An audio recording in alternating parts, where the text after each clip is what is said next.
There's a couple new Switch stories we have to talk about today, starting with the discussion around Breath of the Wild 2 and a potential for a delay out of 2022 release, as a lot of fans are discussing online with the recent announcement of Pokemon Scarlet and Violet that it somehow may indicate that the game is not ready to go in 2022, so we have to dive through all of those details. Then the big talking point for today's video has to do with, up to this point in time, a look at Nintendo Switch Online's track record with adding in new N64 games, and how in the month of March we may be looking at a missing N64 new edition.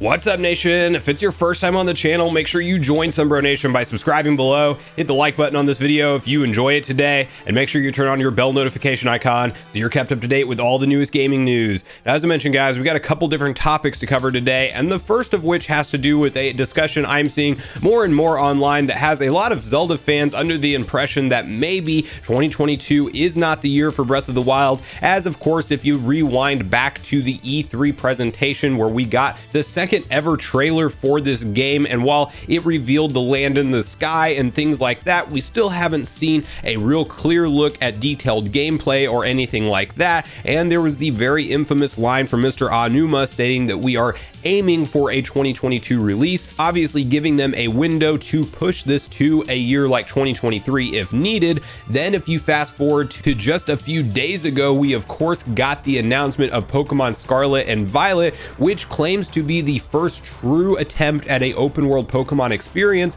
And while there's still a ton that we need to figure out about those games, we do have a time slot of a 2022 release. And if there's one thing that's consistent about Game Freak as opposed to the developing studios, of course, that handle Zelda games, is that Zelda is notorious for multiple delays, and sometimes we see very long development cycles, and we see things like a date put out there and then it continues to get moved back. Like, I have vivid memories of waiting for Twilight Princess to ultimately release the first time, as that game actually got double developed on different consoles as it was launching towards the end of the GameCube's life cycle, and it was a then launch title for the Wii, which caused, I don't know, maybe in a year and a half, if I'm remembering correctly, something like that, of extra development time that came into that. And so Zelda fans have definitely become accustomed over the course of time to bad news or just long development cycles to ultimately see these projects release. And with this Pokemon announcement, we can expect those games Scarlet and Violet to absolutely release in 2022, because Game Freak, to my knowledge, just really doesn't operate on that same kind of basis. They put the game out when they say it will be out, so I fully expect those games to release.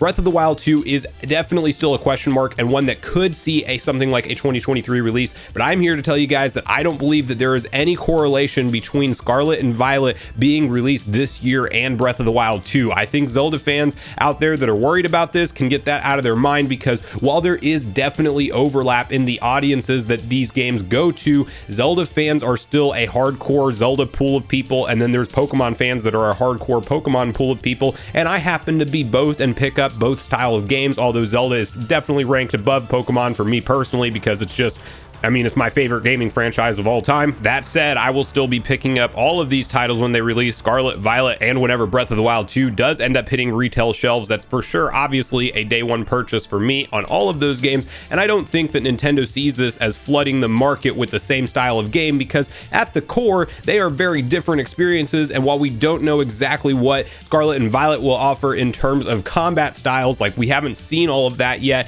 it does appear that maybe you're encountering Pokemon again to catch them this time, as opposed to just like that open throw mechanic that we saw in Legends Arceus, which I definitely hope there's a portion of that kind of mechanics in this game, because Legends Arceus was incredible and by far my favorite Pokemon experience I've had probably ever, just period. And that's kind of crazy to say in the year of 2022, but it really was that for me. So I hope they keep a lot of what Legends Arceus did, but just take it to the next level. But they very well may incorporate some more classical style Pokemon play, which at the end of the day is very different than the kind of gameplay experience that you get from a Zelda Breath of the Wild style game. And so while at the end of the day we don't know exactly what Nintendo is planning in terms of release schedule for Breath of the Wild 2, if I'm a betting man, I think we still see it out this year, and I think that we see that blowout featured event happen at E3 with all of the Breath of the Wild 2 information that we want to know, such as the title, because we've been saying sequel to Breath of the Wild or Breath of the Wild 2 this entire time since it was originally unveiled, and I think most of us fans are ready to start calling it what it's actually going to be called. So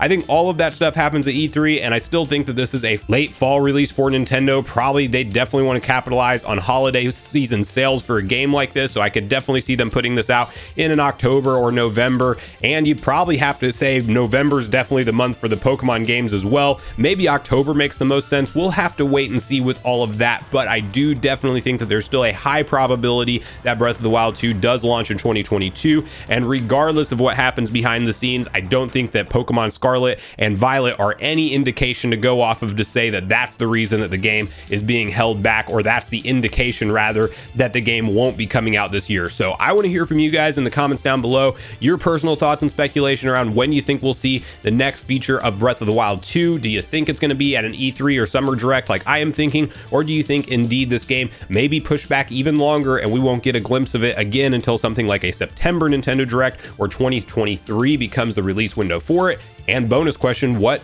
direction do you hope we see Pokemon Scarlet and Violet deliver? Are you hoping for something more similar to the Legends Arceus experience, or do you want more of the classical Pokemon mechanics to return to this iteration? So I do look forward to hearing from you guys on all things Breath of the Wild 2, release date, and Pokemon Scarlet and Violet in the comments down below.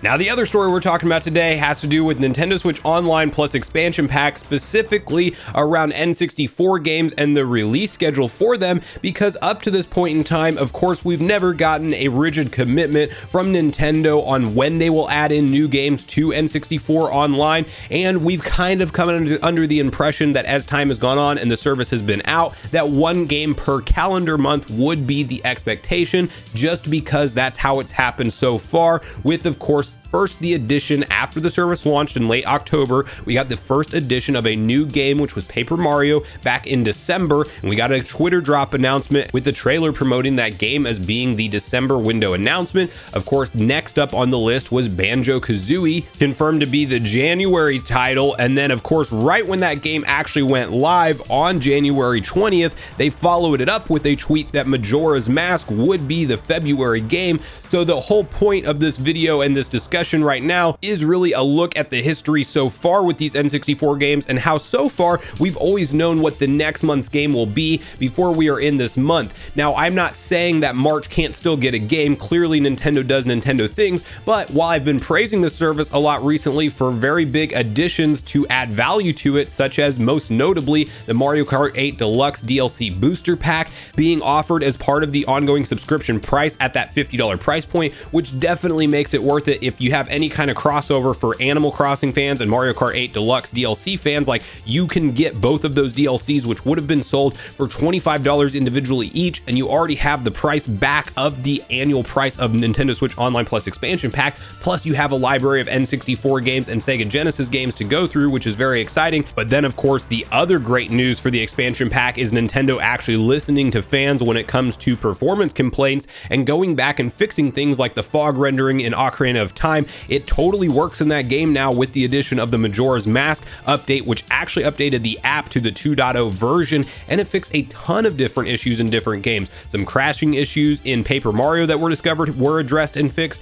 and even fog rendering loaded into Mario Kart 64 as they're fixing the emulator at its core. And it also appears by all accounts that input delay has been drastically reduced from what it was originally, especially with Ocarina of Time specifically when that game launched. So Nintendo's really been on a good path with this expansion pack here very recently. And you know, while I'm again not saying that we're not going to get a March game, it is an interesting thing that as we talk about the fourth game being added into the service, that we are in the month that it should theoretically launch in, but Nintendo of course is not held to that schedule because they've never said that it's going to be one per month. It's just been that so far, so fans start to assume it. But we could also see kind of the trickle down effect that I hope we don't, and I don't necessarily think it's coming anytime soon, but we have to look at history here and have the conversation that NES and SNES were consistently getting monthly updates at one point. Then it kind of started to become every quarter. Then ultimately it was just like, well, I mean, most recently we're 6 months apart on our last new edition of the Earthbound games being added into NES and SNES,